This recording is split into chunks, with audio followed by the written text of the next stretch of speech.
আসসালামু আলাইকুম। আমি এখন বর্তমান মহারাজ জমিদার বাড়ির ভিতরে প্রবেশ করে গেছি। আসুন দেখতে থাকুন। মহারাজ জমিদার বাড়িটি মোট 4টি লজ বা 4টি ভবন দিয়ে অবস্থিত আছে। আর এটা হচ্ছে চৌধুরী লজ। দোতলা এই ভবনে মোট 6টি কক্ষ আছে। আর এই ভবনের মেইন দায়িত্বরত ছিলেন সুধীন্দ্র রায় চৌধুরী। এখন বর্তমানে এই ভবনটি পিটিসির কর্মকর্তাদের অফিস হিসেবে ব্যবহৃত হয়ে থাকে। ভবনটির বাইরের অংশটি একটি সুন্দর এখন পার্কে নির্মাণ করা আছে। জমিদার বাড়ির কর্মচারী তারা হচ্ছে এই বাসভবনটাতে থাকতেন। ভবনটা এখন বর্তমানে পুলিশ সুপারের কার্যালয়। এই 3টি কক্ষ এখানে ব্যবহার করা হয়। এটি হচ্ছে দ্বিতীয় তরফের আবাসস্থল আনন্দ লজ। এটি 1890 খ্রিস্টাব্দে এই সুন্দর ভবনটি স্থাপিত করা হয়েছে। পশ্চিম ও প্রাচ্যের সবচেয়ে সুনিপুণ স্থাপত্য ছিল এই আনন্দ লজ। আর এই ভবনের সবচাইতে পরিচিত ব্যক্তি ছিলেন বকুল রায় চৌধুরী।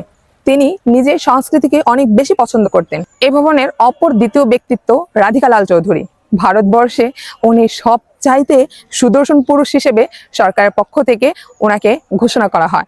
আমি এখন চলে এসেছি মহারাজ জমিদার বাড়ির সর্ববৃহৎ ভবন, যেটা মহারাজ লজ। হ্যাঁ, এই ভবনটিতে মোট 10টি কক্ষ রয়েছে। যে এখানে আর কি বসবাস করতো তিনি হচ্ছেন বাঘ পালতেন, হরিণ পালতেন। তো এর কারণে ওনার নামটা পুরো বাংলাদেশ জুড়ে একটু বেশি ছড়িয়ে গিয়েছিল। উনি ব্রিটিশ শাসন আমলে খুব নামকরা একজন বিচারক ছিলেন। প্রত্যেকটি ভবনের জন্য আলাদা আলাদা দ্বার রয়েছে। তো এর জন্য এই জমিদার বাড়িটি আরো বেশি সৌন্দর্য ফুটে উঠেছে। বাট আসলেই অনেক সুন্দর, আমার কাছে খুবই ভালো লাগছে।